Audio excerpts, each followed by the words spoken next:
నమస్కారం. న్యాయసేవ కార్యక్రమానికి స్వాగతం. ఇవాల్టి మన అంశం వీలునామా సమస్యలు న్యాయ సహాయం. ఈ అంశంపై సలహాలు సూచనలు అందించడానికి మనతో పాటు ఉన్నారు 11వ junior civil judge city civil court Secunderabad Shrimati Somadri Himabindu గారు, అలాగే న్యాయవాది వెట్టెం సాయికృష్ణ గారు. వారి విలువైన సలహాలు సూచనలు స్వీకరిద్దాం. జడ్జి గారు, అసలు వీలునామా అంటే ఏంటి, దానికున్న ప్రాముఖ్యత ఏంటి? ముందుగా వీలునామా అంటే ఒక వ్యక్తి తన తదనంతరం తను సంపాదించిన ఆస్తి ఎవరికి చెందాలో అని రాసే డాక్యుమెంట్ని వీలునామా అంటారు. ఈ వీలునామా ఎలా రాయాలి, అది చాలా ఇంపార్టెంట్.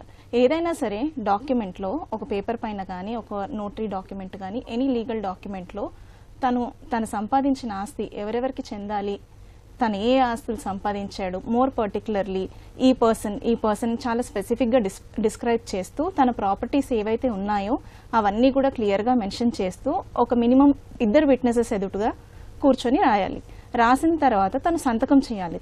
అలాగే ఆ 2 విట్నెసెస్ ఎవరైతే ఉన్నారో వాళ్ళ సంతకాలు కూడా ఆ డాక్యుమెంట్ పైన తీసుకోవాలి. అప్పుడు దాన్ని వీలునామా అంటారు. అలాగే ఈ వీలునామా ఎప్పుడు ఎఫెక్ట్లోకి వస్తుంది? ఒక వ్యక్తి తను మరణించిన తర్వాతనే ఈ వీలునామాని ఎఫెక్ట్లోకి వస్తుంది. అప్పటి వరకు ఈ వీలునామా అనేది మనకి సంబంధం లేదు. ఒక వ్యక్తి ఎప్పుడైతే చనిపోతారో ఆ చనిపోయిన తర్వాతనే వీలునామా ఎఫెక్ట్లోకి వస్తుంది. అలాగే వీలునామాకున్న ప్రాముఖ్యత ఏంటండి?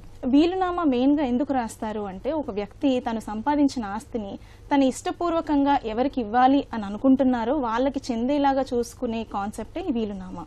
ముఖ్యంగా తను చనిపోయాక తన వారసులు తన ఆస్తి కోసం ఎటువంటి ఫ్యామిలీ డిస్టర్బెన్సెస్ లేకుండా అందరూ ఈక్వల్గా తీసుకునేలాగైనా సరే, లేదంటే అది తను సొంతంగా సంపాదించిన ఆస్తి కానీ, లేదంటే తన వాటా కింద వచ్చిన వారసత్వ ఆస్తి కానీ, ఏదైనా సరే తను వీలునామా రాయొచ్చు. అలా రాసినప్పుడు ఫ్యూచర్లో వాళ్ళ లీగల్ ఎయిర్స్కి ఎటువంటి ఇబ్బంది లేకుండా అందరూ చక్కగా ఉండడానికి, ఏ కాంప్లికేషన్స్, రిలేషన్షిప్ డిస్టర్బెన్సెస్ లేకుండా ఉండడానికి వీలునామా రాస్తారండి. ఓకే లాయర్ గారు, అలానే వీలునామాలో పొందుపరచాల్సిన విషయాలేంటి? వీలునామాలో స్పెసిఫిక్గా వీలునామా ఎవరైతే ఎగ్జిక్యూట్ చేస్తున్నారో అతన్ని టెస్టేటర్ అంటారండి. టెస్టేటర్ వచ్చేసి ఆ వ్యక్తి తనకు సంబంధించిన పూర్తి వివరాలు, అంటే ఇంటి పేరుతో సహా, తండ్రి పేరుతో సహా పూర్తి వివరాలు రాస్తూ అతను సంపాదించిన ఆస్తి వివరాలు పూర్తిగా రాస్తూ అతను ఎవరెవరికి ఎంతెంత వాటా ఇవ్వాలనుకుంటున్నాడు అన్న విషయాలను కూడా చాలా స్పష్టంగా పేర్కొనాలనే దానిలో. ఈ వీలునామా పత్రాన్ని తెల్ల కాగితం మీదైనా రాసుకోవచ్చు, నోటరీ డాక్యుమెంట్ అయినా రాయొచ్చు, లేదు అంటే రిజిస్ట్రేషన్ ఆఫీస్లో రిజిస్ట్రేషన్ కూడా చేయొచ్చండి. కాకపోతే మేడం గారు, జడ్జి గారు చెప్పినట్టు 2 సాక్షుల సంతకం మాత్రం తప్పనిసరిగా వీలునామాలో ఉండాలి. ఓకే, ఒక కాల్ తీసుకుందాం, మళ్ళీ కంటిన్యూ చేద్దాం. విజయవాడ నుంచి సుబ్రహ్మణ్యం గారు. హలో. హలో, నమస్తే అండి సుబ్రహ్మణ్యం గారు, చెప్పండి. నమస్తే మేడం, గుడ్ మార్నింగ్ సార్. చెప్పండి సార్, నాకు కొడుకు కూతురండి. ఓకే. ఆయన కొడుకు చనిపోయాడండి. కొడుకు చనిపోయాడు, తర్వాత కూతురు ఉందండి. కూతురు మమ్మల్ని చూస్తాం లేదు, మా ఇంటికి రావటం లేదండి. ఓకే. ఆ కొడుకు ఆడబెట్ట ఉందండి. ఆడబెట్ట ఉంది. ఆ కోడలు మమ్మల్ని వదిలేసిందండి, మమ్మల్ని పట్టించుకోవట్లేదు. కొడుకు చచ్చిపోయాడు, వాళ్ళు కూతురు ఇద్దరు కొట్టేపోయారు, మమ్మల్ని చూడటం లేదు.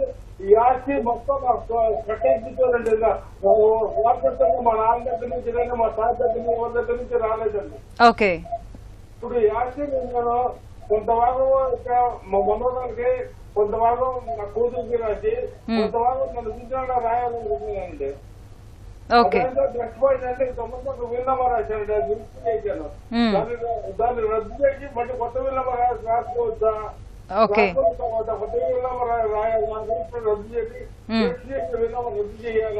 ఆ వీలునామా ఇప్పుడు ఈ ఆస్తి అంతా మీ స్వాధ్యతం అని చెప్పారు కదండి. అవునండి. ఈ వీలునామాని అప్పుడు రాసినప్పుడు రిజిస్ట్రేషన్ చేశారా? ఓకే, మళ్ళీ దాన్ని రద్దు చేసుకోవాలి అనుకుంటున్నారు, అంతేనా? ఓకే, అప్పుడు వీలునామా ఎవరి పేరు మీద రాశారు? మనవడి పేరు మీద రాశారు. మనవడు అంటే మీ కొడుకు అండి? మనవరాలు. ఓకే. ఇప్పుడు అమ్మాయి వయసు ఎంత అండి? ఓకే జడ్జి గారు, అర్థమైందండి.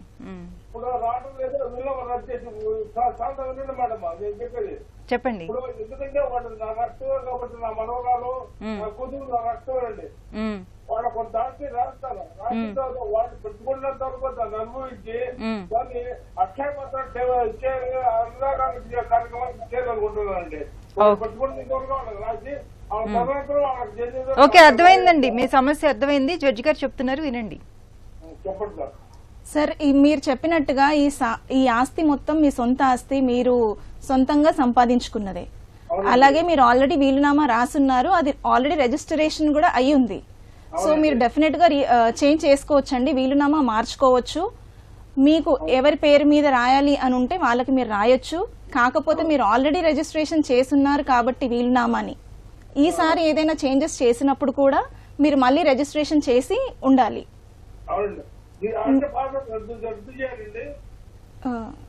మరొకసారి చెప్పండి. హలో సుబ్రహ్మణ్యం గారు, మరొకసారి చెప్పండి. అంటే వీలునామా రిజిస్టర్ చేస్తామండి. మొదటిసారి రిజిస్ట్రేషన్ రద్దు చేయాలి కదండి. అవునండి, రద్దు చేయొచ్చండి. మీరు ఈ వీలునామాలోనే చేంజెస్ చేసుకోవచ్చండి. చేంజెస్ చేసుకున్నప్పుడు దాన్ని మళ్ళీ రిజిస్ట్రేషన్ చేసుకుంటే సరిపోతుంది. రద్దు చేసుకుంటూ ఇది మళ్ళీ వీలునామా రాస్తూ రిజిస్ట్రేషన్ చేసుకోవాలి సార్. ఎందుకంటే ఆల్రెడీ ఉన్న వీలునామా ఏదైతే మీరు రాసున్నారో అది రిజిస్ట్రేషన్ అయ్యేసి ఉంది. కాబట్టి మీరు మళ్ళీ ఏదైనా చేంజెస్ చేసినా కొత్త వీలునామా రాయాలి అన్నా తప్పకుండా రిజిస్ట్రేషన్ చేయాలండి. మరో కాల్ తీసుకుందాం అండి. హైదరాబాద్ నుంచి మహేందర్ రెడ్డి గారు. హలో నమస్తే అండి, చెప్పండి. మేడం, నాకు ఊర్లో ఒక 4 ఎకరాల పొలం ఉంది, ఇక్కడ ఒక 180 ఎకరాల జాగా ఉందండి. ఓకే. అయితే మా బ్రదరు కానీ వాళ్ళ అత్త మామ వాళ్ళ భార్య ఆర్థిక ఇబ్బందులు అమ్ముకుందామంటే అమ్ముకొని ఇస్తలేదండి నాకు. అయితే నేను ఏదైనా ట్రస్ట్ కు వీళ్ళు రాద్దాం అనుకుంటున్నాను మేడం. నేను నాకు ఏ ట్రస్ట్ ఉంది, ఎవరికి రాయాలి, ఎలా విల్లు రాద్దాం అనుకుంటున్నారండి? ట్రస్ట్ రాయాలనుకుంటున్నాను. ఇప్పుడే తీసుకోవాలి, వాళ్ళు తీసుకొని వాళ్ళు అమ్ముకోవాలి. ఇప్పుడు 4 ఎకరాలు ఉంది అన్నారు కదా ఊర్లో, అది మీ వాటా కింద వచ్చిందా అండి? కావాలి, నాకు అసాధ్యం అండి. నాకు వాటా కింద వచ్చే ల్యాండ్ ఇంకా 2 ఎకరాలు వేరే ఉంది, వాటా కింద వచ్చేది వేరే ఉంది. ఓకే. ఇక్కడ కూడా నాకు కష్టార్జితమే, అక్కడ నాకు కష్టార్జితమే, ఇక్కడ నాకు కష్టార్జితమే. Okay okay. అమ్మాయిడు నాకు 50 సంవత్సరాలు. ఇప్పుడు మీ బ్రదర్ దానికి అబ్జెక్షన్ పెడుతున్నారు, అమ్ముకొని ఇవ్వకండి, అంతేనా అండి? అమ్ముకొని ఇవ్వకుండా బ్రదరు, వాళ్ళ భార్య, వాళ్ళ అత్త, వాళ్ళ మామ అన్ని పార్టీ కేసులు పెట్టుకుంటా. మా చెల్లె కొంచెం బాగా చూసుకుంటారు. మా చెల్లె మీద కూడా వరకట్నం కేసులు పెట్టడము చాలా ఇబ్బంది పడుతుందండి మాకు. ఎవరైనా పనులకు వస్తే వాళ్ళని ఇబ్బంది పెట్టుకుంటాం. ఇప్పుడు మీరు ఏమనుకుంటున్నారండి, ఏమనుకుంటున్నారు?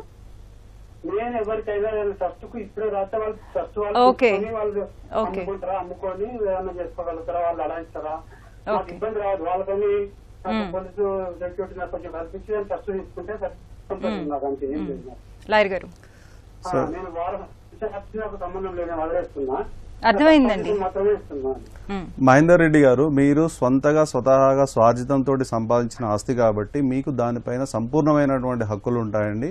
మీరు ఎవరికైనా, ఏ వ్యక్తికే కానీ, ఏ ట్రస్ట్కు కానీ మీరు దాన్ని వీలునామా రాయొచ్చండి. మీరు తెల్ల కాగితం పైన రాయొచ్చు, లేదు అంటే నోటరీ ద్వారా అయినా కానీ వీలునామా రాయొచ్చు, లేదు అంటే రిజిస్ట్రేషన్ ఆఫీస్కి వెళ్ళి ఆ ట్రస్ట్ పైన మీరు రిజిస్ట్రేషన్ కూడా చేయొచ్చండి. మీ తదనంతరం అది ట్రస్ట్ వాళ్ళు దాన్ని వీలునామాగా పరిగణించి దానికి సంబంధించిన మిగతా ప్రాసెస్ చేస్తారండి వాళ్ళు. లేదండి, మీరు మండల ఆఫీస్లో ఎక్కడ ఇవ్వాల్సిన అవసరం లేదు. మీరు రిజిస్ట్రేషన్ చేయిస్తే కనుక ట్రస్ట్ వాళ్ళకు కూడా ఆ రిజిస్ట్రేషన్ కాపీ ఒకటి మీరు రిజిస్టర్ పోస్ట్ చేయండి వాళ్ళకి. రిజిస్ట్రేషన్ అర్థం కాలేదండి, మళ్ళీ ట్రస్ట్ అంటే మేము అలా చెప్పలేమండి. మీరు ఏదైనా మీరు ఎంక్వైరీ చేసుకొని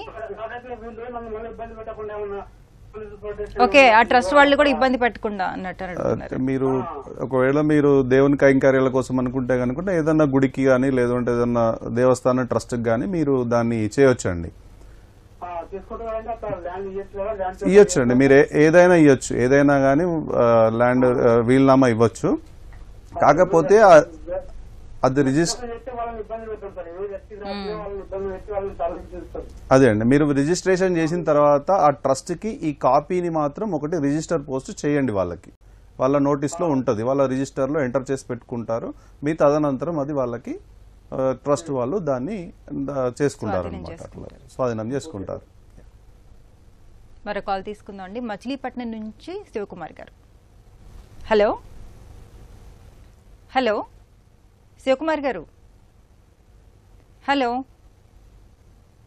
ఓకే జడ్జి గారు, ఇంతకుముందు కాలర్ మనని అడిగారు, రిజిస్ట్రేషన్ చేశారు వీళ్ళామాని మళ్ళీ రద్దు చేసుకుంటారు అంటున్నారు.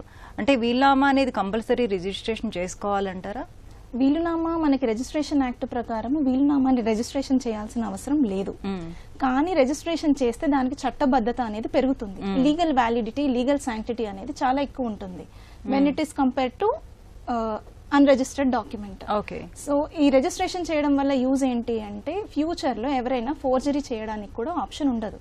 బికాస్ ఎందుకంటే ఆల్రెడీ డాక్యుమెంట్ రిజిస్ట్రేషన్ అయ్యింది కాబట్టి. సో ఒక కాపీ అనేది రిజిస్ట్రేషన్ డిపార్ట్మెంట్ లో డెఫినెట్ గా ఉంటుంది. సో ఆ రిజిస్ట్రేషన్ అయిన డాక్యుమెంట్ ఆ విల్ డీడ్ కాకుండా ఇంకెవరైనా ఫోర్జ్ చేసినా కూడా అది చెల్లదు ఇంకా, ఎందుకంటే there is already registered document. So అలా ఏదైనా చేంజెస్ చేయాలి అనుకుంటే మళ్ళీ ఆ టెస్టేటర్ అంటే వీళ్ళు ఎవరైతే రాశారో వాళ్ళు మాత్రమే చేంజ్ చేసి మళ్ళీ రిజిస్ట్రేషన్ చేయాల్సి ఉంటుంది. సో ఆ రిజిస్ట్రేషన్ చేసే టైంకి ఎవరైనా ఫోర్జరీ చేయాలనుకున్నా కూడా చేయలేరు, ఎందుకంటే రిజిస్ట్రేషన్ అనేది కంపల్సరీ. ఎప్పుడు ఆల్రెడీ ఉన్న బిల్ రిజిస్ట్రేషన్ అయి ఉన్న సిచ్యువేషన్స్ లో నెక్స్ట్ టైం ఏ చేంజెస్ చేసినా కూడా రిజిస్ట్రేషన్ మ్యాండేటరీ. ఓకే. శివకుమారి గారు మచిలీపట్నం నుంచి.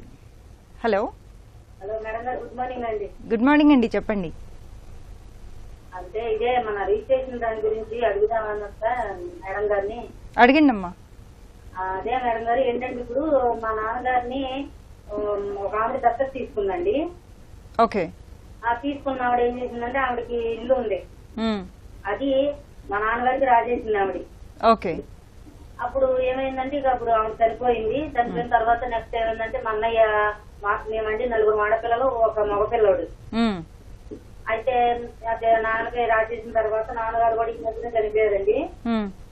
చనిపోయిన తర్వాత ఏమైందంటే అంతకు ముందు అలాగే ఉంది అది రిజిస్ట్రేషన్, ఏమి దాన్ని కదపలా మా అన్నయ్య. ఓకే. ఎవరిని కనుక్కున్నాడో తెలియదు కానీ మళ్ళీ ఆయనకు ఒక ఐడియా వచ్చింది. ఏంటంటే ఇది 5 రకాలుగా విభజించి, అంటే అమ్మకి, మా నలుగురికి, అన్నకి అన్నట్టుగా రాయించాడు వాటాలు వేయించి. ఓకే. మా అందరితోనూ అన్ని ఆధార్ కార్డులు తీసుకున్నాడు, అలా చేయించాడు. వాటాల కింద వస్తుందమ్మా మీ అందరికి కూడా, రేపు ఆస్తి అమ్మినా లేదు వాటాల పరంగా వస్తాలకు గది ఇచ్చినా మీ అందరికి వస్తుందని చెప్పాడు అప్పట్లో. ఇంకోటి ఏమైందంటే మాలో కొంచెం పెద్దగా ఇంగ్లీష్ హిందీలో వచ్చిన వాళ్ళం కాదు, ఏదో నార్మల్ గా గవర్నమెంట్ స్కూల్లో చదివిన వాళ్ళం కాబట్టి అంత నాలెడ్జ్ లేదు మాకు. ఏమైందంటేనండి అందులోనంట మాకు అమౌంట్ ఇచ్చినట్టుగా రాయించాడంట. ఓకే. వీళ్ళు డబ్బులు తీసుకొని వీళ్ళ ఆస్తి నాకు రాజేశారని చెప్పి రాయించి మా అమ్మ దగ్గర నుంచి మా కొడుకు రాయించేస్తున్నాడండి మన్నయ్య. మనోడి పేరు మీద పెట్టించేసుకున్నాడంట. అందులో మీ సంతకాలు ఏమన్నా పెట్టారా ఎప్పుడైనా తెలియకుండా? మీకు తెలియకుండా కాదు, రిజిస్ట్రేషన్ రోజున పెట్టుకున్నాం అందరం కూడా, ఫ్యామిలీ అందరం. ఓకే. ఆ సంతకాలని అలా మార్పిడి చేశారు ఆయన, అంతేనా? అవునండి, అవును. ఓకే జడ్జి గారు. మీరు అన్నట్టుగా ఒకవేళ మీకు నిజంగా తెలియకుండా ఆ రిజిస్ట్రేషన్ చేసిన డాక్యుమెంట్స్ లో ఏదైతే మెన్షన్ చేసిందో మీరు ఇంత సొమ్ము తీసుకొని ఇంత అమౌంట్ తీసుకొని మీరు సంతకాలు చేశారు, అమ్మారు అని, అది గనక నిజం కాకపోతే మీరు కోర్టుని అప్రోచ్ అవ్వచ్చండి. మీరు కోర్టుకి వెళ్ళి కేసు వేసుకుంటే మీ దావాని బట్టి జడ్జి గారు మీరు పెట్టే సాక్ష్యాలను బట్టి కోర్టు తీర్పు వస్తుంది. మీరు డెఫినెట్ గా సివిల్ సూట్ ఫైల్ చేయొచ్చు ఈ విషయంలో. మరో కాల్ తీసుకుందాం అండి. బెంగళూరు నుంచి వెంకట్ గారు. హలో. Hello madam. వెంకట్ గారు నమస్తే అండి, చెప్పండి. నమస్తే మేడం. మేడం నేను బెంగళూరులో ఉంటాను మేడం. ఓకే. మేడం నేను ఒక సైట్ తీసుకున్నాను, అది ప్రాబ్లం క్రియేట్ చేస్తున్నారు. విషయం ఏంటంటే 1965 లో పేరెంట్స్ 2 కూతుర్లు ఉంటే వాళ్ళ పేరుతో చెరువు ప్రాపర్టీ పార్టీషన్ డీడ్ చేశారు మేడం 1965 లో. ఓకే. 1989 లో మాకు అమ్మిన వాళ్ళు దాన్ని సైట్ చేసి 1989-90 లో సైట్ చేసి అమ్మేశారు మేడం.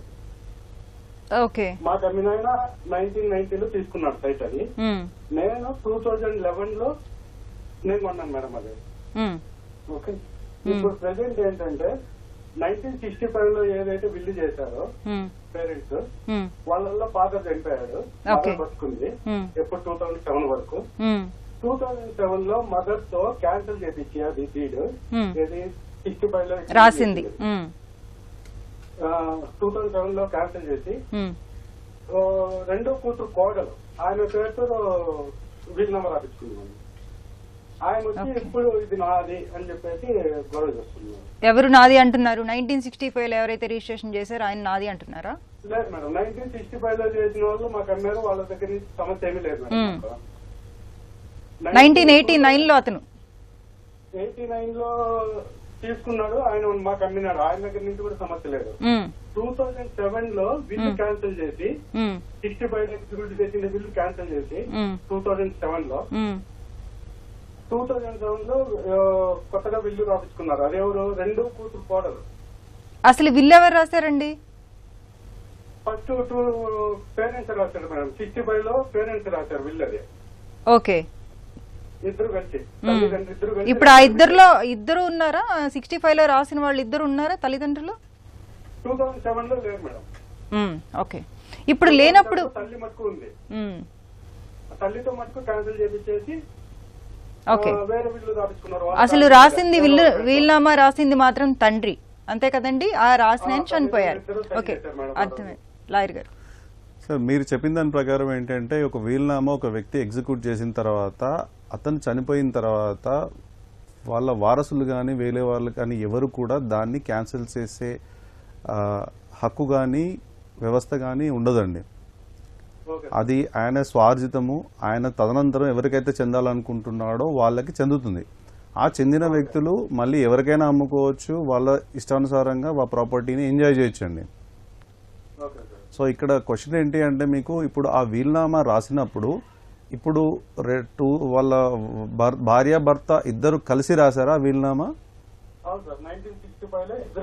కలిసి రాశారు. దాన్ని జాయింట్ వీలునామా అంటాము జనరల్ గా. సో ఆ జాయింట్ వీలునామాలో అతను భర్త చనిపోయిన తర్వాత భార్య ఒక్కరితో తనంతట తాను మాత్రమే వీలునామాను క్యాన్సిల్ చేసుకుంది మీ లెక్క ప్రకారం. Yes sir. సో అక్కడ తన ఏంటంటే తనకు ఆ వీలునామాలో డీటెయిల్ డిస్క్రిప్షన్ ఉండాలి సార్. అంటే తన ఆస్తి ఏంటి, భర్త ఆస్తి ఏంటి, భార్య ఆస్తి ఏంటి అని చెప్పేసి జాయింట్ వీలునామాలో ఫస్ట్ దాని గురించిన వివరాలు ఉంటాయండి. ఆమె ఒకవేళ క్యాన్సిల్ చేసుకోవాలనుకున్నా కానీ ఆమె ప్రాపర్టీకి సంబంధించిన ఎక్స్టెంట్ మాత్రమే స్కోప్ ఉంటుంది. భర్తకు సంబంధించిన ప్రాపర్టీకి సంబంధించి వీలునామాని క్యాన్సిల్ చేసుకునే హక్కు ఆమెకు లేదు. సో దీన్ని మీరు నాకు మీ ద్వారా అర్థమైంది ఏంటి అంటే అది మల్టిపుల్ ట్రాన్సాక్షన్స్ కూడా అయ్యింది ప్రాపర్టీ. సో మీరేంటి అంటే ప్రాపర్గా సివిల్ కోర్టును అప్రోచ్ అయ్యి మీరు దావా వేస్తే కనుక మీకున్న డాక్యుమెంట్స్ అవైలబుల్ డాక్యుమెంట్స్ పట్టుకొని మీకు న్యాయం జరుగుతుందండి. మరో కాల్ తీసుకుందాం అండి. మడకసిరి నుంచి కృష్ణమూర్తి గారు. హలో.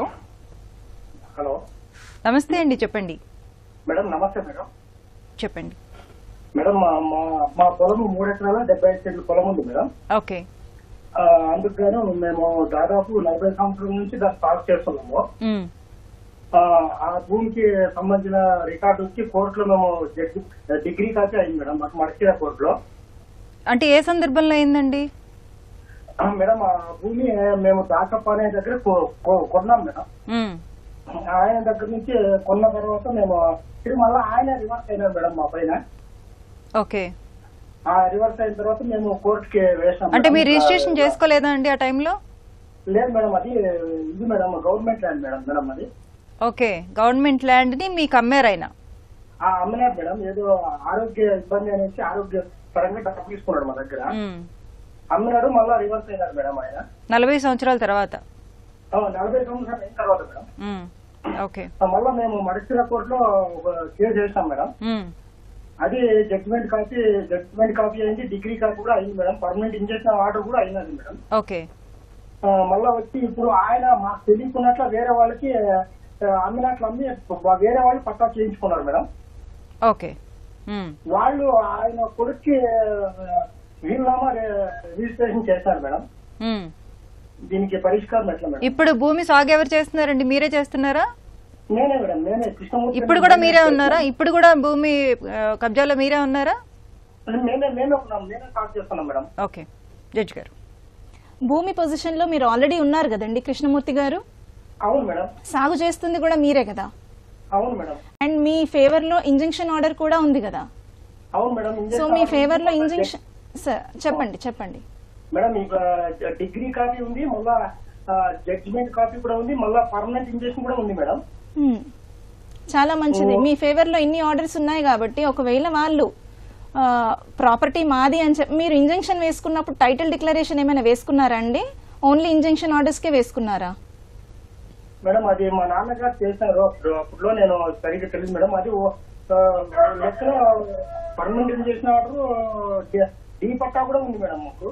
ఓకే, అయితే మీకు తెలిసినంత వరకు మీ ఫేవర్ లో ఇంజంక్షన్ పర్మనెంట్ ఇంజంక్షన్ ఆర్డర్ ఒకటి ఉంది అనేసి అంటున్నారు కదా. సో ఇలాంటి టైంలో మీరు పొజిషన్ లో ఉన్నంత వరకు ఎవరైనా వచ్చి మీకు డిస్టర్బెన్స్ చేస్తే, మీ పొలంతో ఎవరైనా ఇంటర్ఫియర్ అవుతే మీరు డిసొబీడియన్స్ పిటిషన్ ఒకటి వేసుకోవచ్చండి. ఎందుకంటే మీ ఫేవర్ లో ఆల్రెడీ ఇంజంక్షన్ ఆర్డర్ ఉంది కాబట్టి. ఇంకొకటి ఏంటి అంటే ఒకసారి మీ దగ్గర ఉన్న డిగ్రీ కాపీలో చూడండి, title declaration along with perpetual injunction వేసుకున్నారా, లేదు అంటే ఓన్లీ ఇంజంక్షన్ కి అప్లై చేశారా ఆ టైంలో? అదే పర్మనెంట్ ఇంజంక్షన్ ఉందండి మీ ఫేవర్ లో. అలాగే ఆ సూట్ వేసేటప్పుడే మీ నాన్నగారు టైటిల్ కోసం ఏమైనా వేసుకున్నారా? ఎందుకంటే మీరు కొన్నాము అనేసి అంటున్నారు కదా. సో మీరు అలా కొన్నప్పుడు మీ దగ్గర డాక్యుమెంట్స్ అన్ని ఉంటాయి కదా. సో అందుకనే ఒకసారి టైటిల్ డిక్లరేషన్ ఏమైనా వేశారా, ఆ టైటిల్ డిక్లరేషన్ కూడా ఏమైనా డిగ్రీ అయ్యిందా మీకున్న ఇంజంక్షన్ ఆర్డర్ కాపీలో, డిగ్రీ కాపీలో ఒక్కసారి చెక్ చేసుకోండి. ఒకవేళ అలా గనక లేకపోతే మీరు టైటిల్ కోసమని డిక్లరేషన్ ఆఫ్ టైటిల్ సూట్ వేసుకోవచ్చండి. మేడం ఏం లేదు మేడం, చిన్న రిక్వెస్ట్ మేడం. చెప్పండి మేడం. ఇప్పుడు మా పక్క చేరైనా పట్టాలు చేయించుకునేసి వాళ్ళ కొడుక్కి ఇది చేశారు, వీలునామా చేశారు మేడం. అది ఎట్లా చేయాలి మేడం పరిష్కారం? మీ పక్క పొలం అంటే మీ బౌండరీ ఏమైనా టచ్ అవుతుందా అండి? మీ పక్క పొలం అతనికి మీకు టచ్ ఏం కాదు మేడం. ఆయన అంటే మీరేమన్నా మీ పిల్లలకి వీలునామా రాయాలనుకుంటున్నారా? అవును మేడం, అవును. ఓకే, మీరు మీ పిల్లలకి వీలునామా రాయాలనుకుంటే మీ ప్రాపర్టీని రాయొచ్చండి. వాళ్ళ వీలునామా చెల్లదా మేడం? మీరు ఫస్ట్ ఏం చేయాలి అంటే, మీకు ఆల్రెడీ పొజిషన్ లో ఉన్నారు, మీరు ఆల్రెడీ ఎప్పుడు కొన్నారు ప్రాపర్టీ? మీ 79లో కొన్న టైటిల్ డాక్యుమెంట్స్ అయితే ఉంటాయి కదా, మీ పేరు మీద వచ్చిన పొలం డాక్యుమెంట్స్ మీ పేరు మీద గానీ మీ నాన్నగారి పేరు మీద గానీ అవన్నీ తీసుకొని మీరు టైటిల్ డిక్లరేషన్ కి వేసుకోండి. మీ దగ్గర ఆల్రెడీ ప్రాపర్టీ పొజిషన్ లో ఉన్నారు, డాక్యుమెంట్స్ మీ ఫాదర్ పేరు పైన ఉన్నాయి కాబట్టి మీరు డిక్లరేషన్ వేస్తూ మీరు ఎవరికి రాయాలా అనుకుంటే వాళ్ళ పేరు మీద మార్చొచ్చండి ప్రాపర్టీని. మరో కాల్ తీసుకుందాం అండి. బెంగళూరు నుంచి భూపతి గారు. హలో. హలో అండి, చెప్పండి. నమస్కారం అమ్మా. నమస్తే అండి. అదే మేడం, మాది 5 ఎకరాల పొలం ఉంది పొంగనూరు మండలంలో. ఓకే. పొంగనూరు మండలం బాలమూరు పల్లెని. ఓకే. అది మా తండ్రి గారు మేము తీసి మా అమ్మ పేరు 5 ఎకరాలు రాసినారు. ఓకే. ఇప్పుడు మేము ఏదో మన పని గురించి బెంగళూరు వరకు సెటిల్ అయినాం. మేము బెంగళూరు పని చేసుకుంటా ఉన్నాము.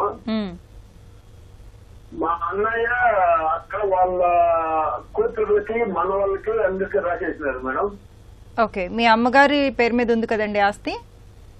మా అమ్మ తొలికమ్మ అని మా అమ్మగారి పేరులో ఉండేది మేడం 5 ఎకరాల పొలము. మీ అమ్మగారు ఇప్పుడు ఉన్నారా అండి? మా అమ్మగారు రీసెంట్ గా పోయినారు మేడం, వాళ్ళు పోయినారు. ఓకే, మరి ఆస్తి మరి అక్కడి నుంచి మీరు తర్వాత మీ అమ్మగారి ఆస్తి మరి ఎవరికి వెళ్ళిందండి? ఆవిడ చనిపోయాక మీకే వస్తుంది కదా? మా అన్నకి ఒక్క కొడుకు 2 కూతుర్లు. ఓకే.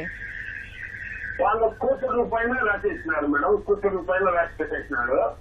ఓకే, అంటే మీ అమ్మగారి చేత రాయించాడా అండి ఆవిడ చనిపోక ముందే? మా అమ్మ అనంతరం మా అమ్మ మరణించిన తర్వాత మా అన్నయ్య రాయించేసినాడు. ఓకే. ఆయనకి ఏమి అటాచ్ ఉంది ఏమనేది మనకి ఏమి తెలియలేదు మేడం, ఆయన రాయించినాడు. అంటే ఎవరి చేత రాయించాడండి? ఆవిడ చనిపోయినాక ఆవిడ లేరు కదా, ఎవరి చేత రాయించాడు? మా అమ్మ నాకు రాయించింది, నేను నా కూతురుకి రాస్తాను అనేసి రాయించేసినారు మేడం. ఓకే లాయర్ గారు.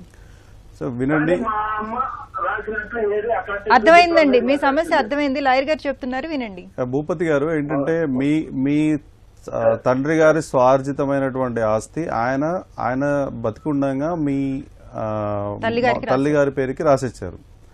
తనకి అప్పుడు తండ్రి గారిది సపరేట్ ఉంది, మా తల్లి గారిది సపరేట్ ఉంది.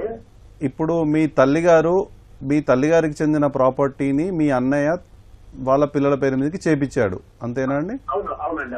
సో మీ ఆమె దానపత్రం రాసిందా మీ అమ్మ? అవును సార్, అవును. మా అమ్మ నాకు ఇచ్చింది సార్. మా అన్నయ్య ఎక్కడో డూప్లికేట్ పత్రం చేసుకుని మా అన్నయ్య ఇప్పుడు కూతురుకు రాయించేస్తున్నారు. ఓకే, మీరు చెప్పిన దాని ప్రకారం అతను డూప్లికేట్ పత్రం రాశారన్నారు కదండి, అది మీరు సివిల్ కోర్టులో దావా వేయండి. ఆ దావా వేసి అందులో గనక ఈ పత్రాన్ని సృష్టించి, దొంగ పత్రాన్ని సృష్టించి తయారు చేసి ఈ ప్రాపర్టీని మీ అన్నగారు ఇలా చేశారని చెప్పేసి ఒక దావా వేయండి. అది కనుక మీరు రుజువు చేసుకోగలిగితే గనక తల్లికి సంబంధించి మీరు కూడా వారసులు కాబట్టి మీకు కూడా వాటా వస్తుందండి. సార్ మేము హైకోర్టుకి వెళ్ళామండి. ఆల్రెడీ కేసు పెండింగ్ లో ఉందా అండి? పెండింగ్ లో ఉంది సార్. హైకోర్టుకి వెళ్ళినాము. హైకోర్టులో మాకి సమాన హక్కు వాళ్ళకి ఉంది కాబట్టి వాళ్ళకి తెలిసిందని చెప్పి మా తహసీల్దారు, వీఆర్ఏ గారు వాళ్ళందరికీ కేసు ఇచ్చినారు. హైకోర్టులో నుంచి పిటిషన్ ఇచ్చినారండి ఆర్డర్. మీ ఫేవర్ ఇప్పుడు ఆర్డర్ వచ్చిందా అండి హైకోర్టులో? సార్ హైకోర్టులో మాకి తెలిసిందని చెప్పి ఆర్డర్ ఇచ్చినారు. భాగాలు ఇచ్చేయండి అని. పార్టీషన్ చేయమని. ఇక్కడ వీఆర్, ఎంఆర్ఓ వాళ్ళు మా అన్నయ్య కొంచెం పెద్ద మంది కాబట్టి ఆయన దగ్గర ఏమో సరే, చేసినట్లున్నారు. అర్థమైందండి. మీరు ఆ ప్రాపర్టీ మీ అన్నయ్య డిగ్రీ వచ్చింది కానీ మీరు మీ అన్నయ్య గారు బాగా పంపకాలు చేయకుండా అడ్డుపడుతున్నారు, అంతే కదండి? సరే, అయితే మీరు దానికి ఏం చేయండి అంటే అక్కడ సివిల్ కోర్టులో ఏదైతే మీరు కోర్టులో వేశారో అదే కోర్టులో మీరు ఈపీ వేసుకోవాలి. ఎగ్జిక్యూషన్ పిటిషన్ అంటారనమాట. ఎగ్జిక్యూషన్ పిటిషన్ వేసుకుంటే కనుక డిగ్రీని ఇంప్లిమెంట్ చేస్తుంది సివిల్ కోర్టు. ఏదైతే కోర్టులో మీరు దావా వేసి రన్ చేశారో ఆ ఈపీ ఎగ్జిక్యూషన్ పిటిషన్స్ ప్రొసీడింగ్స్ ప్రకారము మీకు బాగా పంపకాలు జరిగి కోర్టు వారే మెట్స్ అండ్ బౌండ్స్ కింద, అంటే మీకు ఏ హద్దులు ఎక్కడొస్తాయి అని చెప్పేసి చేసి కోర్టు వారే దాన్ని డివైడ్ చేసి అడ్వకేట్ కమిషనర్ వేసి మరి మీరు ప్రేయర్ చేస్తే కనుక అడ్వకేట్ కమిషనర్ అపాయింట్ చేసి మరి మీకు సంబంధించిన మిడ్స్ అండ్ బౌండ్స్ హద్దులు ఇస్తారండి కోర్టు వారు. మరో కాల్ తీసుకుందాం అండి. శ్రీనివాసులు గారు ప్రకాశం జిల్లా నుంచి. హలో. నమస్తే మేడం. నమస్తే అండి, చెప్పండి. మేడం మేము 4 అన్నదమ్ములం మేడం. మా అమ్మ మా నాయన ఇద్దరు చనిపోయారు. ఓకే. పెద్దల నుంచి వచ్చిన ఆస్తి ఒక 4 ఎకరాలు ఉంది. మేము ఒక 30 ఎకరాలు కష్టపడి కొన్నాం మేడం ముగ్గురం కలిసి. అయితే నేను 3వ మేడం. నాకు పిల్లలు లేరు అనే ఉద్దేశంతో అందులో 2 ఆయన ఆస్తి పంచకుండా కనీసం నన్ను ఇల్లు తీసుకొని కూడా ఇబ్బంది పెడుతున్నారు మేడం. దీనికి పరిష్కారం ఏంటని తెలియజేస్తారని మేడం. ఓకే, ఇప్పుడు 30 ఎకరాలు ప్లస్ మీ తల్లిదండ్రులు సంపాదించిన 4 ఎకరాల మీద మొత్తం 34 ఎకరాలు మీకు. మేము 4 అన్నదమ్ములం మేడం. ఓకే, ఇందులో అసలు ఏం వాటా ఇవ్వట్లేదండి? కలిసి కొన్నాం. ఓకే, అర్థమైంది. అందులో ఫస్ట్, సెకండ్, థర్డ్ మేము ముగ్గురం కలిసి 30 ఎకరాలు కొన్నాం మేడం. ఓకే. కాకపోతే సెకండ్ పర్సన్ ఏంటంటే నాకు పిల్లలు లేరు, పంచితే నేను ఎవరికి ఇస్తాననేమని ఆయన పంచకుండా పేచి పెడుతున్నాడు మేడం. కనీసం ఇల్లు కూడా కట్టుకున్నాడు. ఇప్పుడు ఆ 30 ఎకరాలు మీ ముగ్గురు పేరు మీద ఉందా? Joint registration madam. Okay, judge గారు. కాకపోతే ఏమంటున్నాడంటే 2 ఆయన నేను పంచం కోర్టు పో షాపింగ్ చేసుకోపో అంటున్నాడు మేడం. వేరే వాళ్ళకి తెలిసిన సమాచారం ఏంటంటే ఇప్పుడు మాకు 56 ఇయర్స్ మేడం. ఓకే. కోర్టుకు వేస్తే ఇట్లా సాగరిస్తే కనీసం ఒక 10 years సాగరిస్తే ఇల్లేం చేసుకోలేరు కదా, ఆ తర్వాత అంతా మా పిల్లలకు వస్తుంది అనే ఆలోచనతో ఇట్లా బైఫర్కేషన్ చేయకుండా అడ్డుపడుతున్నారని వేరే వాళ్ళతో అంటే వాళ్ళు వచ్చి మాతో చెప్పారు మేడం. ఓకే, జడ్జి గారు. ఆల్రెడీ ప్రాపర్టీ మీ ముగ్గురు పేరు పైన రిజిస్ట్రేషన్ అయ్యేసి ఉంది కదండి శ్రీనివాస్ గారు, 30 ఎకరాలు. కాకపోతే ఆ రిజిస్ట్రేషన్ లో హద్దులు రాసుకోలేదు మేడం, ఎవరికి ఎక్కడ రాసుకోలేదు, జనరల్ గా రాసుకున్నాం. ఓకే, ఏం పర్వాలేదండి, హద్దులు లేకపోయినా పర్వాలేదు. అందులో మీ ఆస్తి హక్కుని కాదనే అవకాశం ఎవరికి లేదు. మీకు అందులో వాటా ఉన్న తీరుగానే లెక్క. ఎందుకు అంటే ప్రాపర్టీ రిజిస్ట్రేషన్ చేసుకునేటప్పుడే మీరు ముగ్గురు పేరు మీద తీసుకున్నారు, ముగ్గురు ఇన్వెస్ట్ చేశారు, ముగ్గురు పేరు మీద రిజిస్ట్రేషన్ జరిగింది. సో మీ బ్రదర్ ఎవరైతే ఉన్నారో, మీ అన్నయ్య గాని తమ్ముడు గాని, వాళ్ళు నోటితో మీకు వాటా లేదు అన్నంత మాత్రాన మీకు వాటా ఉండకుండా పోదు. మీకు డెఫినెట్ గా వాటా ఉంటుంది. మీరు అది అమ్ముకున్నప్పుడు గానీ, లేదు మీరు దాంట్లోనే పార్టీషన్ చేసుకోవాలి అన్నప్పుడు గానీ మీరు పార్టీషన్ సూట్ వేసుకుంటే మీ కోర్టు ఎవరికి ఎంత వస్తుంది అనేది సూట్ లో డిగ్రీ అవుతుందండి. అదే మేడం, ఇప్పుడు ఏంటంటే నాకు లేదు అని అండంలా మా బ్రదర్ వేసుకొని తిను అంటున్నాడు, కానీ బైఫర్కేషన్ చేయమంటే ఒప్పుకోవడం లేదు. అందుకే అండి బైఫర్కేషన్ అంటే పార్టీషనే కదా మీరు అనేది, పార్టీషన్ అడుగుతున్నారు కదా. సో తను పార్టీషన్ చేయకపోతే మీకు పార్టీషన్ అడిగే రైట్ ఉంది కాబట్టే మీరు పార్టీషన్ సూట్ వేసుకోవచ్చు. మీకు పార్టీషన్ అవుతుంది ప్రాపర్టీ, మీరు సూట్ వేసుకొని దావా నడిపించుకుంటే మీకు ఆల్రెడీ షేర్ ఉంది కాబట్టి అందులో తను మీ రైట్ లేదు అనట్లేదు, కాకపోతే ఇవ్వను అంటున్నారు. అందుకనే మీరు సూట్ వేసుకుంటే మీకు డిగ్రీ అవుతుంది పార్టీషన్ సూట్, మీ దగ్గర డాక్యుమెంట్స్ ఆల్రెడీ ఉన్నాయి కాబట్టి. Okay, thank you so much అండి. ఇప్పటి వరకు మనం వీలునామా సమస్యలు, న్యాయ సహాయం అంశంపై సలహాలు సూచనలు స్వీకరించాం. వచ్చే శనివారం 9:30 న్యాయ సేవా కార్యక్రమంలో మళ్ళీ కలుసుకుందాం. అంతవరకు సెలవు. నమస్కారం.